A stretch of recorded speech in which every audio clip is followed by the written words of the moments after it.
Psalm chapter 10. Why do you stand afar off, O Lord? Why do you hide in times of trouble? The wicked in his pride persecutes the poor. Let them be caught in the plots which they have devised. For the wicked boasts of his heart's desire. He blesses the greedy and renounces the Lord. The wicked in his proud countenance does not seek God. God is in none of his thoughts. His ways are always prospering. Your judgments are far above, out of his sight. As for all his enemies, he sneers at them. He has said in his heart, I shall not be removed. I shall never be in adversity. His mouth is full of cursing and deceit and oppression. Under his tongue is trouble and iniquity.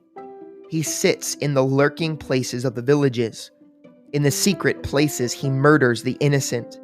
His eyes are secretly fixed on the helpless. He lies in wait secretly as a lion in his den. He lies in wait to catch the poor. He catches the poor when he draws them into his net. So he crouches, he lies low, that the helpless may fall by his strength. He has said in his heart, God is forgotten. He hides his face. He will never see. Arise, O Lord. O God, lift up your hand. Do not forget the humble. Why do the wicked renounce God? He has said in his heart, you will not require an account. But you have seen, for you observe trouble and grief, to repay it by your hand. The helpless commits himself to you. You are the helper of the fatherless. Break the arm of the wicked and the evil man. Seek out his wickedness until you find none. The Lord is king forever and ever. The nations have perished out of his land. Lord, you have heard the desire of the humble. You will prepare their heart. You will cause your ear to hear, to do justice to the fatherless and the oppressed, that the man of the earth may be oppressed no more.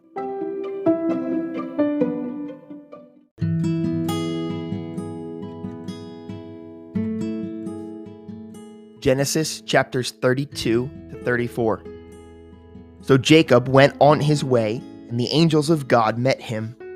When Jacob saw them, he said, this is God's camp. And he called the name of that place Mahanaim. Then Jacob sent messengers before him to Esau his brother in the land of Seir, the country of Edom.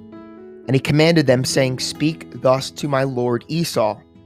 Thus your servant Jacob says, I have dwelt with Laban and stayed there until now. I have oxen, donkeys, flocks, and male and female servants. And I have sent to you, my lord, that I may find favor in your sight. Then the messengers returned to Jacob, saying, we came to your brother Esau, and he also is coming to meet you, and 400 men are with him. So Jacob was greatly afraid and distressed, and he divided the people that were with him, and the flocks and the herds and camels into 2 companies. And he said, if Esau comes to the one company and attacks it, then the other company which is left will escape. Then Jacob said, O God of my father Abraham and God of my father Isaac, the Lord who said to me, return to your country and to your family, and I will deal well with you. I am not worthy of the least of all the mercies and of all the truth which you have shown your servant. For I crossed over this Jordan with my staff, and now I have become 2 companies. Deliver me, I pray, from the hand of my brother, from the hand of Esau, for I fear him, lest he come and attack me and the mother with the children. For you said, I will surely treat you well and make your descendants as the sand of the sea, which cannot be numbered for multitude. So he lodged there that same night, and took what came to his hand as a present for Esau his brother, 200 female goats and 20 male goats, 200 ewes and 20 rams, 30 milk camels with their colts, 40 cows and 10 bulls, 20 female donkeys and 10 foals. Then he delivered them to the hand of his servant, and every drove by itself and said to his servants, "Pass over before me and put some distance between successive droves." And he commanded the first one, saying, "When Esau my brother meets you and asks you, saying, 'To whom do you belong? And where are you going? Whose are these in front of you?' Then you shall say, 'They are your servant Jacob's. It is a present sent to my lord Esau. And behold, he also is behind us.'"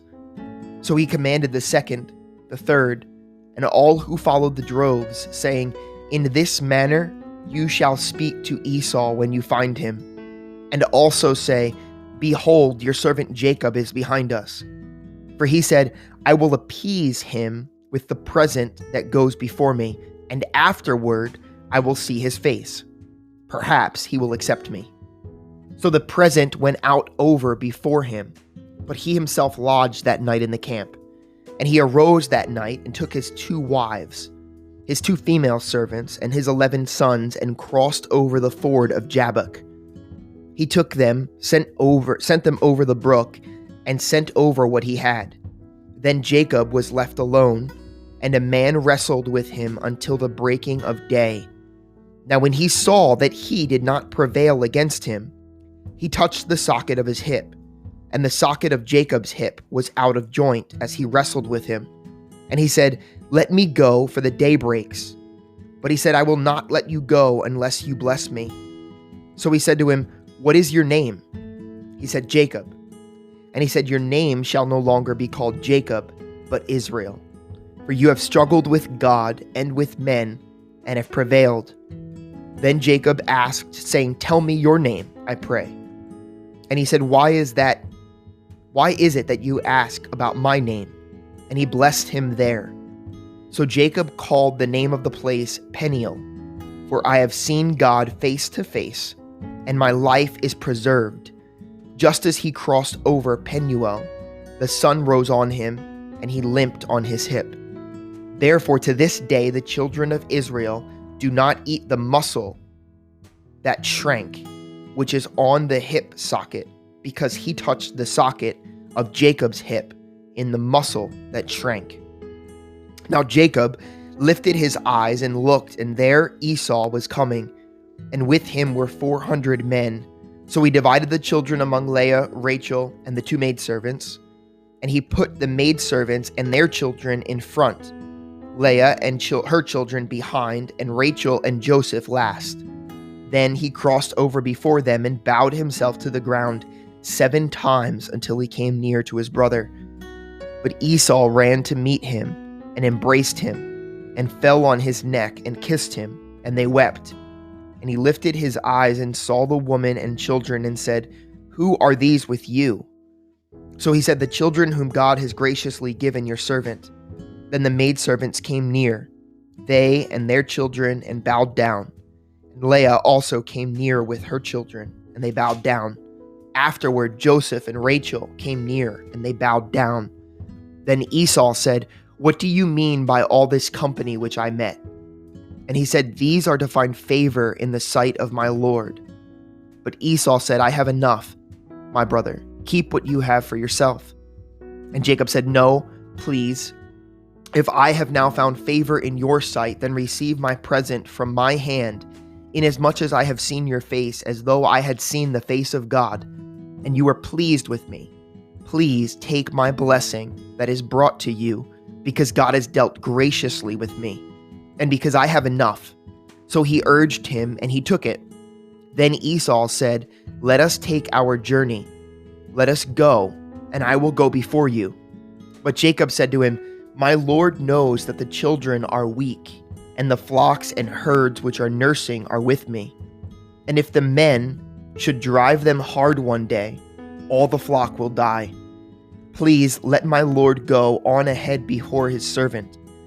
I will lead on slowly at a pace which the livestock that go before me and the children are able to endure, until I come to my Lord in Seir." And Esau said, "Now let me leave you some of the people who are with me." But he said, "What need is there? Let me find favor in the sight of my Lord." So Esau returned that day on his way to Seir, and Jacob journeyed to Succoth, built himself a house, and made booths for his livestock. Therefore the name of the place is called Succoth. Then Jacob came safely to the city of Shechem, which is in the land of Canaan, when he came from Paddan Aram. And he pitched his tent before the city, and he bought the parcel of land where he had pitched his tent from the children of Hamor, Shechem's father, for 100 pieces of money. Then he erected an altar there and called it El Elohe Israel. Now Dinah, the daughter of Leah, whom she also had borne to Jacob, went out to see the daughters of the land. And when Shechem, the son of Hamor the Hivite, prince of the country, saw her, he took her and lay with her and violated her. His soul was strongly attracted to Dinah, the daughter of Jacob, and he loved the young woman and spoke kindly to the young woman. So Shechem spoke to his father Hamor, saying, "Get me this young woman as a wife." And Jacob heard that he defiled Dinah his daughter. Now his sons were with his livestock in the field, so Jacob held his peace until they came. And Hamor, the father of Shechem, went out to Jacob to speak with him. And the sons of Jacob came in from the field when they heard it. And the men were grieved and very angry, because he had done a disgraceful thing in Israel by lying with Jacob's daughter, a thing which ought not to be done. But Hamor spoke with them, saying, "The soul of my son Shechem longs for your daughter. Please give her to him as a wife, and make marriages with us. Give your daughters to us, and take our daughters to yourselves. So you shall dwell with us, and the land shall be before you. Dwell and trade in it, and acquire possessions for yourself in it."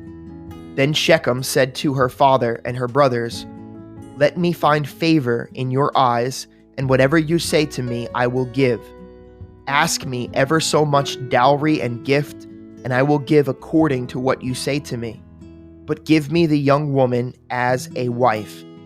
But the sons of Jacob answered Shechem and Hamor his father, and spoke deceitfully, because he had defiled Dinah their sister.